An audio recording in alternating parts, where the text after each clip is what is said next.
Alright guys, and here's my movie review for the Avengers 3. I'm sorry, it's not Avengers 3, it's Civil War. Civil War is the name of this movie, not Avengers 3.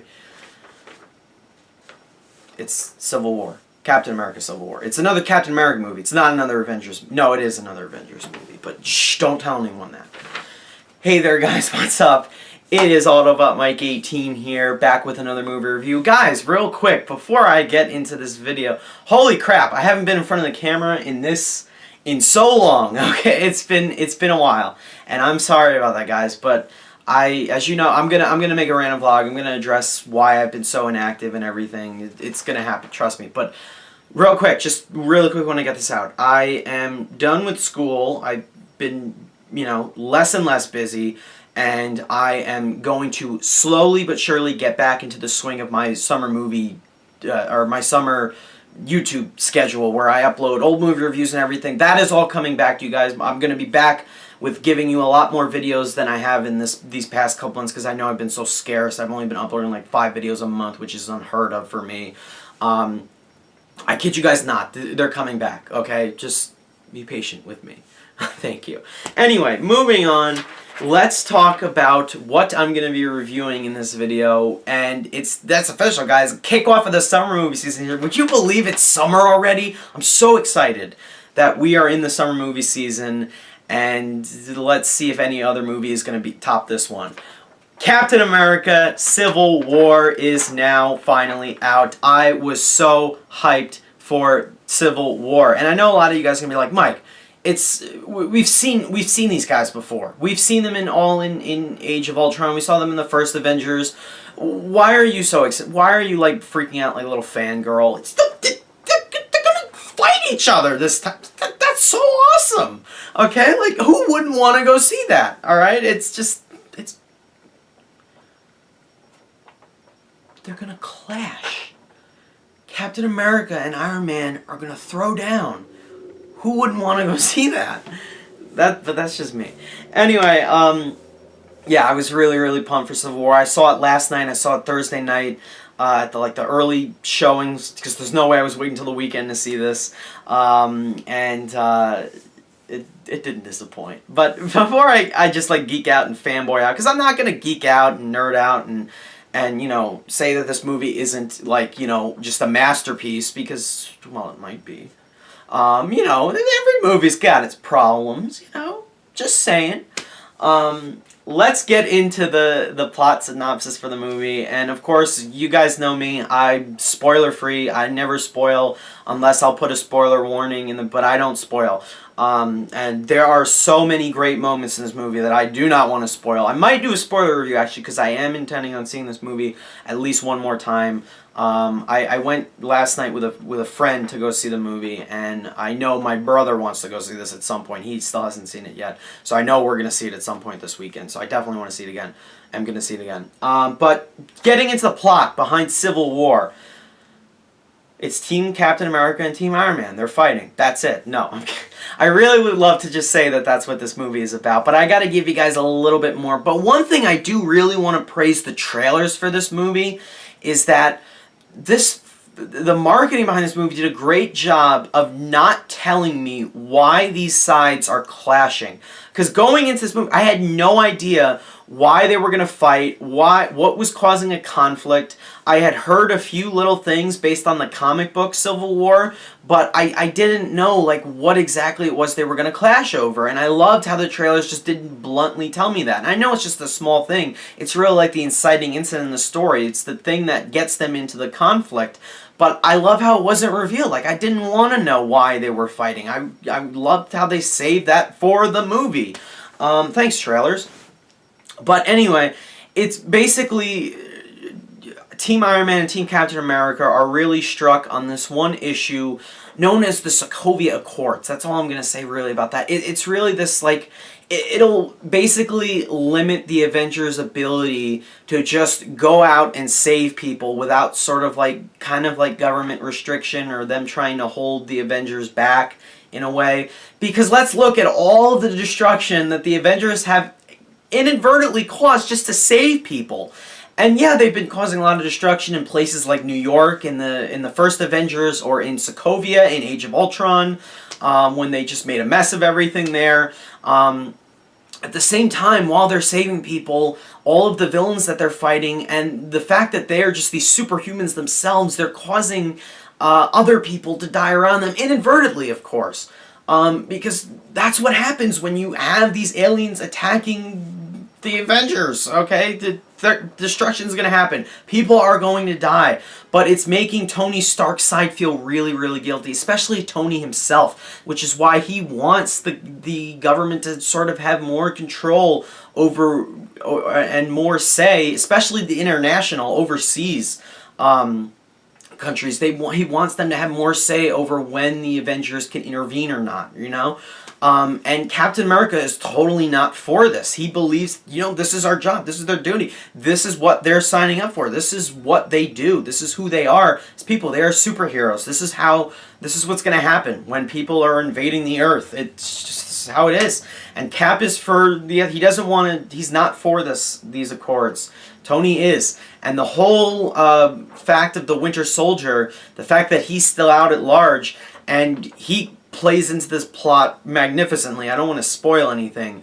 And Tony just is not about having him running around out there. He's a loose cannon, kind of. Tony wants to take care of that. Captain America is really close with Bucky. That is his old friend. He doesn't want Bucky to, fall to the hands of the government. Because they're hunting him down for specific reasons. But that's where the conflict is going to cause friction between these two sides, and that is why they're going to clash, and that is all I'm going to say. I'm not even going to say who's on either side. There you have it. These big superheroes are going to fight, and it's awesome. But apart from the fighting and the action sequences and all of that awesome eye candy that you will come to love from a comic book movie, this movie has a wonderful way of sharing its plot and giving us this plot. Okay, guys? Because I'm going to be honest with you. While the fight sequences in this movie are freaking amazing, I love all of them, especially the airport scene. That's all I'm going to say. Just the airport, okay? Just the airport scene. Go to this movie for that scene alone and you'll be happy. But it's nothing we haven't seen before in these other Avengers movies, or even the Captain America movies. We've seen these heroes in combat before, and there's some great new choreography and fighting and new characters that get introduced into these fight scenes, and that's all well and good. But what struck me even more so about this movie than the fight scenes are the other scenes that just show the Avengers just slowly dividing on this issue and on the other issues that are plaguing the movie, and them feeling guilty about the destruction they've caused and people's lives that they've lost. And those are the scenes that worked for me, that added so well to their characters. And I mean, how many movies have we had Tony Stark in, guys? He's been, this is probably his 5th movie now, right? He's done 3 Iron Man movies, 2 Avengers. This is his 6th movie now. And they still found a way to add development to his character by making him feel guilty about all of these things, about Ultron's creation and everything that he caused, and making him feel responsible for every life that has been inadvertently lost. And I just love that depth that they gave to Tony Stark, and I felt that, and I bought that so much in this movie. And it's just those scenes that really worked so well and made me just say, yeah, these characters they're characters. They feel like characters. They don't just feel like comic book characters just fighting each other on the screen just because it looks cool. They feel like actual people with problems, and that is why I'm able to relate with them so well. And even though, I'm not a super soldier who runs around with a shield, or I'm not a genius billionaire who has this suit of armor, but I can still relate to the idea of feeling guilty about something. And that is what hit me the most in Civil War and made me say, that is good writing. That is good character arcs. And that is why I loved Civil War. It might be one of the best films in the Marvel Cinematic Universe as a whole. It is probably the best film of this year I have seen so far. Not only did I geek out over this movie, but I loved everything else about it involving the plot. And I think a large majority of why this movie is so kick-ass is because the Russo brothers directed it. And they do, yet again, another phenomenal job behind the camera with this movie. My friend and I were talking about this last night with Winter Soldier, which they also directed. And they are now signed on to direct both Infinity Wars Part 1 and 2, which I'm now super psyched for. But the one reason why Winter Soldier worked as one of the best MCU films at that time was because it didn't feel like a comic book movie. Just a comic book movie, like a straight up comic book movie. The Avengers and Age of Ultron feel like a comic book movie. And no discredit to Joss Whedon. I love those movies. The Avengers is probably still my favorite MCU film. But Winter Soldier worked so well because it wasn't just a comic book movie. It worked as a political thriller. It engaged the audience and brought us into that movie by involving threats of national security and everything. And that's why Winter Soldier worked so well. And that is why Civil War works so well. It doesn't feel like they're just throwing these characters on the screen just to make them fight like they do in the comics. Every scene has a purpose. Every scene transitions well into each other. The pacing is miraculous. And the script, above all other things, is making these characters feel human and making them feel flawed and everything. And that is why I feel that this movie works not only just as a comic movie, but as a thriller, you know, as a political thriller as well, as a drama even. And I really bought that, and I bought into the struggle that these characters were dealing with. And it's just, that's why Civil War works so well for me. And that, when a movie that is a comic book movie, it has comic book characters in it, is able to not feel like a comic book movie when it still is, and it becomes something else, like a political thriller, or a serious drama, or there's even funny moments in this movie, that is when you know you have a good comic book movie. And that is why Civil War works on every single level, guys. It's just, it's nothing short of a perfect movie. Yeah, maybe I had some problems with it. Yeah, maybe we didn't need every single character that we needed in this movie. Yeah, does it feel overstuffed at times? Of course it does. But does it feel Batman v Superman overstuffed and rushed and messy? No. And I'm sorry to bring that into that, but I still do not care for that movie. I'm sorry to everyone who loves that movie, but this is the superhero movie of the year. Batman v Superman doesn't even hold a candle to this movie, guys. I kid you not. That movie is dog crap compared to this. Because this movie, they spent so much more time with the characters and with the plot than Batman v Superman did. I'm sorry, but that's the truth. It's the harsh truth, but it is. One thing I want to talk about real quick, just new additions into the movie, because this movie introduces new characters that we've never seen before. And I'm not going to talk about, like, how great Robert Downey Jr. is as Iron Man, or how great Scarlett Johansson looks as Black Widow.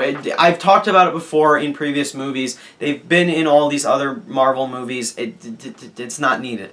Do you know how great they are? They're great. They're still great. Okay, Chris Evans, they're all still great in their roles. They all still fit. They're all still perfect. My only thing is, when they reboot these movies like 20 years from now and we get new actors, I'm going to be upset because they're so perfectly cast in these movies. So there you go. But new additions.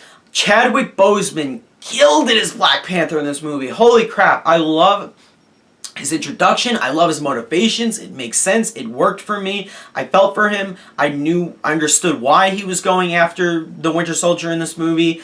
Vengeance. I loved it. I loved his suit. I love his look. I love that. It's so awesome. The mask, everything. He looked very, like, sinister and menacing, but at the same time, you sympathized for him in an incredible way. I love how every new character was introduced in this movie, and all of them felt in the right place. They all felt like they were worth it to be in the movie. They felt needed and beneficial in this movie, and that's what works so well about them. One big, huge, I was so skeptical of Tom Holland as Spider-Man, okay? Tom Holland being cast as Peter Parker's Spider-Man. They even handled Spider-Man well in this movie, guys. Now, granted, he's only in about 20 minutes of the movie. He's really in two big scenes, that's it. I don't have a problem with that at all, because they introduced him very well as Peter Parker. In one scene, maybe we need another scene of him as Peter Parker, but this movie is already as long as it is. But they introduced him very well as Peter Parker, and I think he's a good Peter Parker so far. I honestly can't say he's the best Peter Parker we've had, because I need to see more of him. But him as Spider-Man in the fight scene blew me away. I love the suit. I was so skeptical of it in the trailer. I was like, yeah, robotic suit. Yeah, I don't know how I feel about it. I loved it. I love the suit. I love how they make him not be able to shut up in the fight scene. He's just so amazed by everything. He hasn't been involved. He reminded me of Quicksilver in X-Men Days of Future Past. A character they bring into that movie for 20 minutes and winds up being one of the best characters of the movie. Steals every scene he's in. Same thing goes with Spider-Man in this movie. He stole every scene he was in. Probably one of the best parts of the whole airport scene.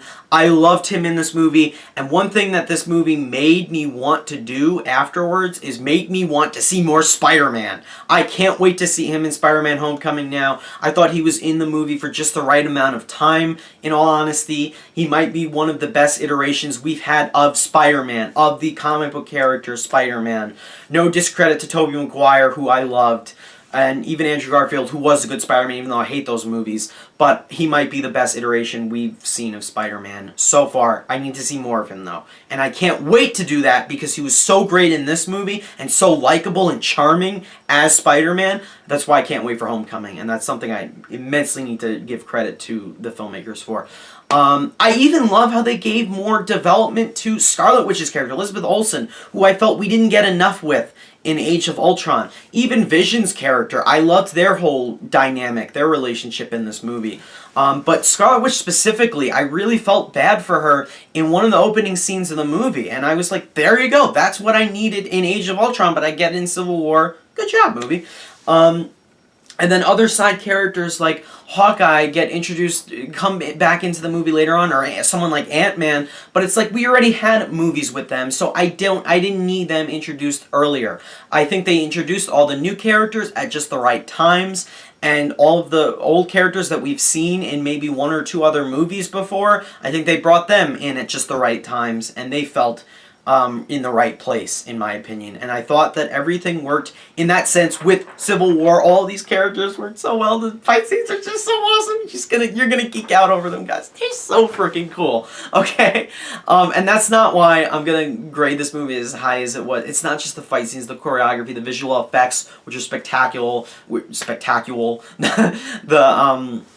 The blocking, the camera work, which at some points is shaky, but it fits like the hectic tension of each scene, and just the fight moves and everything, and that all works so well to suck me in and engage me in the film. But as I've said before, the plot and what it does with these characters, there is one brilliant twist with the main villain in this film and with Tony Stark's character. I love how it was handled. It was genius in my opinion. The villain's ulterior motives were just brilliant. I love how it wasn't just this movie really misdirects you in excellent ways. They're having you think, oh, we're gonna do this with the main villain and his motivation. Nope, completely throws a 180, throws a big twist later on in the third act of the movie, and you're like, holy crap, this is a movie. This is how you misdirect the audience's expectations and completely throw them a 180 and just completely blow their freaking minds. That is what Civil War does brilliantly, in my opinion. The score, the pacing is so tight. This is 2.5 hours. Not one scene in this movie I'd cut out. Not one. Every scene feels in the right place. Every scene has the right length. I would have even added more. I wanted to see more because I was so into this movie and into these characters and how well developed they are and into their dilemma and the tension that is between them. And the ending of this movie, without spoiling it, is brilliant and sets up Infinity War in such an amazing way. It asks so many big questions as to what is going to happen next to with these characters. Guys, I loved everything. I can't find a flaw in this movie. There's a few minor story details that I missed, probably, that I need to that'll come with a second viewing. I'll understand them a lot more in a second viewing. And other than that, Everything else is perfect. The only other thing that bothered me is the giant title font of the countries that they were in and they were visiting. That's it. I don't know why, but that giant title font just bothered the hell out of me. It just shrink it down a few sizes. Other than that, I loved everything about this movie. Guys, I gotta do it. I can't give this movie, I can't knock anything down. I can't knock this movie's great down. I can't. I loved it. I want to see it again. It might be my favorite MCU film. I'll let you know after another viewing. Guys, Captain America Civil War is going to get a 10 out of 10 or an A+ from me. I loved it. That's right. I know. You guys are going to be like, Mike, you're just a Marvel fanboy giving it an A+ for no reason whatsoever. I gave you plenty of reasons why this movie is fantastic. And not only the best movie we've seen this year so far, one of the best comic book movie / political thrillers / dramas / comedies that I've seen in quite some time. It is right up there with the Avengers, if not better. I'll let you know after I see it again, for sure. Guys, thank you so much for watching my review. I know a lot of you guys are going to be like, Mike, I can't agree with your grade. I loved it. What do you want from me? It was amazing. There you have it, guys. I want to know your thoughts on Captain America Civil War down below in the comments. I am really excited to hear what you guys have to say about the movie. What'd you guys think? Were you blown away? Let me know down below, guys, and I will hopefully do a spoiler review. I'm going to try to do one, maybe this weekend or after. But as always, thank you guys so much for watching. I will see you in my next video. Bye, guys.